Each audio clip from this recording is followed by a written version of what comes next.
No versículo 10 de Mateus capítulo 5, Jesus diz: bem-aventurados os perseguidos por causa da justiça, porque deles é o reino dos céus. Quando o Senhor Jesus está dizendo bem-aventurados, felizes os perseguidos, isso não significa que o plano e o projeto de Deus para nós seja de que a gente viva debaixo de perseguição. Assim como quando ele diz bem-aventurados os que choram, ele não tinha interesse no nosso choro, até porque ele diz serão consolados, o plano é que haja consolo. Eu quero mostrar a você que o que a palavra de Deus está falando sobre a relação entre perseguição e o reino de Deus, ela precisa ser devidamente entendida. Não é a perseguição que nos faz herdar o reino de Deus, é o envolvimento no reino de Deus que pode gerar perseguição. Essa distinção precisa ser feita e eu quero mostrar as declarações de Jesus sobre isso, porque senão seria uma salvação por merecimento. Ah, o reino é nosso porque nós somos perseguidos, nós sofremos, então isso nos faz merecedores. E salvação não se recebe por obras, não é mérito próprio. Então vamos olhar isso na perspectiva correta. E eu quero repetir, não é a perseguição que nos faz herdar o reino de Deus, é um envolvimento com o reino que pode gerar essa perseguição. O Senhor Jesus fala a respeito disso no capítulo 10 do Evangelho de Mateus. A declaração de Cristo, nosso Senhor, é a seguinte. Eu vou ler a partir do versículo 17. Ele diz: acautelai-vos dos homens, porque vos entregarão aos tribunais e vos açoitarão nas suas sinagogas. Por minha causa sereis levados à presença de governadores e de reis, para lhes servir de testemunhas, a eles e aos gentios. E quando vos entregarem, não cuideis com o que deveis falar, porque naquela hora vos será concedido o que falar. O Senhor Jesus, nesse momento, está apresentando que nós poderíamos contar com a ajuda do Espírito Santo, que não necessariamente nos livraria da perseguição de estar no tribunal, de ser julgado, mas que nos socorreria na hora de dar testemunho diante deles. Então ele diz que quando vos entregarem, não cuideis em como ou o que haveis de falar, porque naquela hora vos será concedido o que haveis de dizer, visto que não sois vós os que falais, mas o Espírito do vosso Pai é quem fala em vós. Um irmão entregará à morte outro irmão, o pai ao filho. Filhos haverá que se levantarão contra os progenitores e os matarão, e sereis odiados de todos por causa do meu nome. Aquele, porém, que perseverar até o fim, esse será salvo. Em outras palavras, Jesus já estava adiantando que nós não podemos desanimar ou nos deixar abater por conta da perseguição, mas ficarmos firmes. Ele diz: quando, porém, vos perseguirem numa cidade, fugir para outra. Esse conselho de fugir para outra significa que ele não quer que necessariamente a gente sofra com a perseguição. Há momentos onde ela pode ser evitada numa medida, há momentos onde ela pode ser trocada de um lugar para outro. E ele continua dizendo: porque em verdade vos digo que não acabareis de percorrer as cidades de Israel até que venha o Filho do Homem. O que é que o Senhor Jesus está nos ensinando nesses versículos? Ele fala de perseguição. Ele mostra que é inevitável que o reino de Deus gere uma resposta, muitas vezes até hostil por parte das pessoas. Versículos 24 e 25 diz: o discípulo não está acima do mestre, nem o servo acima do seu senhor. Basta o discípulo ser como o mestre e ao servo como o seu senhor. E de si chamaram Belzebu, ao dono da casa, quanto mais aos seus domésticos. Jesus está dizendo: olhem o que eles não só estão fazendo, mas o que eles ainda farão comigo. Se foi comigo assim, não será diferente com vocês. Verso 26. Portanto, não os temais, pois nada é encoberto que não venha a ser revelado, nem oculto que não venha a ser conhecido. No versículo 28, Jesus repete: não temais os que matam o corpo e não podem matar a alma. Temei antes aquele que pode fazer perecer no inferno, tanto a alma como o corpo. Ou seja, o Senhor anuncia: haverá perseguição, mas vocês não devem ter medo, vocês não devem desanimar. Faça o possível para escapar quando puderem escapar, e quando vocês forem presos, levar diante de reis, acreditem que eu estarei com vocês e que eu vou usá-los para testemunhar ali. Nesse contexto do que o Senhor Jesus está declarando, nós precisamos compreender que não significa que a fé só possa ser vivida nesse contexto de perseguição. Até porque a orientação que nós temos na palavra de Deus, no Novo Testamento, na epístola de Paulo a Timóteo, lá em 1 Timóteo 2, 1 e 2, o apóstolo diz: exorto que vocês, antes de tudo, usem a prática de súplicas, orações, intercessões em favor de todos os homens.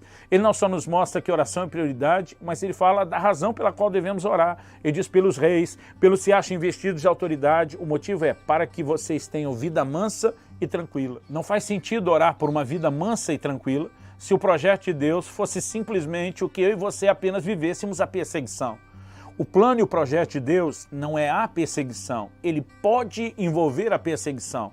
É algo que eu e você precisamos entender, mesmo nós os que estamos vivendo num contexto cultural onde não temos essa realidade. Agora, não é uma condição para a nossa fé, mas pode ser uma consequência da nossa fé. Feita essa relação na perspectiva bíblica e correta entre o reino de Deus e perseguição, a próxima coisa que nós vamos conversar aqui é: qual é a alegria da perseguição? Jesus diz: felizes os perseguidos. Qual é a alegria que nós podemos ter num contexto de perseguição? Imaginando que, obviamente, não é a perseguição em si que nos fará ficar felizes por ela mesma. Agora, qual é a alegria ou a felicidade que eu e você podemos ter nesse contexto? Se não é ela mesma, se não é perseguição em si mesmo, é óbvio que nós precisamos então olhar a herança por trás dela. Aquilo que nos aguarda do outro lado depois dela é o que faz valer a pena suportá-la até mesmo com a melhor das atitudes. Em Romanos, no capítulo 8 e no versículo 18, o apóstolo Paulo diz: pois tenho para mim que as aflições desse tempo presente não podem se comparar com a glória que em nós será manifesta. Ele está dizendo, haverá aflições aqui, com certeza. Em João 16:33, Jesus diz: no mundo tereis aflições, mas ele diz: tem de bom ânimo, eu venci o mundo. Embora ele diz que haveriam aflições, ele está dizendo que elas não precisam remover o nosso ânimo. Agora, o nosso ânimo não vem das aflições, vem daquilo que nos aguarda depois das aflições. Há uma herança eterna na qual nós precisamos focar. No livro de Atos, no capítulo 14, no versículo 22, a gente aprende que o trilho do reino de Deus, ele pode envolver aflições, ele pode envolver tribulações, e não só as perseguições das pessoas de uma forma direta, mas nós estamos na contramão de um sistema, nós estamos na contracultura, nós estamos nadando contra a maré. No livro de Atos, no capítulo 14 e no versículo 22, a Bíblia diz que Paulo e Barnabé voltam nas igrejas que eles haviam iniciado, pregando o evangelho no meio dos gentios, na sua primeira viagem missionária. E o texto diz que eles voltaram fortalecendo a alma dos discípulos, exortando-os a permanecer firmes na fé, mostrando que, através de muitas tribulações, nos importa entrar no reino de Deus. Eu e você precisamos reconhecer, em dias em que as pessoas pregam só um evangelho fácil, só um evangelho de lucro, só um evangelho de bênçãos e intervenções, e eu não estou falando contra isso. O problema é quando se coloca ênfase só nisso, a ponto de parecer que em nenhum momento da vida cristã podemos ter que lidar com perseguições ou com aflições. É lógico que podemos viver as intervenções de Deus e devemos crer nelas, mas também precisamos estar preparados para enfrentar situações de adversidade. A diferença entre aquele que ouve as palavras de Jesus e pratica e o que ouve e não pratica, não é que um é poupado da tempestade, a tempestade vem contra os dois. A diferença é que um se preparou para ela, um tem alicerces para suportá-la. E acredito que um evangelho que não anuncia às pessoas que eles vão ter que lidar com aflições, com dificuldades, com problemas, leva-os a equivocadamente, muitas vezes edificar algo sem alicerces. Precisamos da mentalidade correta, de ter alicerce e ter estrutura para enfrentarmos todo e qualquer tipo de perseguição, de aflição, de tribulação que possa surgir ao longo da caminhada. Essa mesma perspectiva que Paulo apresenta em Romanos 8:18, ele também nos apresenta em 2 Coríntios, no capítulo 4 e no versículo 17, onde Paulo diz: porque a nossa leve e momentânea tribulação produz para nós eterno peso de glória acima de toda comparação. Eterno peso de glória acima de toda comparação. Do que o apóstolo Paulo está falando? Quando ele diz acima de toda comparação, ele não só diz que do outro lado tem algo muito melhor, mas ele chama uma tribulação de leve. Ele fala da glória como sendo pesada. Paulo está usando a ilustração de uma balança romana, muito comum e conhecida nos seus dias, aquela balança de 2 pratos. Em um lado punha-se o peso padrão e o prato da balança abaixava, no outro ia colocando o produto até que ele se equilibrasse. O que ele está dizendo é que não tem tribulação que consiga abaixar o prato e comparar com o peso da glória que nos aguarda. A palavra de Deus está aqui nos passando uma mensagem importante, que o que nos aguarda está acima de qualquer comparação. Isso deve motivar a mim e a você. O apóstolo Paulo colocou o foco em não desistir. O apóstolo Pedro também colocou o foco em não desistir. Quando em 1 de Pedro, lá no capítulo 3, no verso 14, ele diz: mas ainda que venhais a sofrer por causa da justiça, bem-aventurados sois.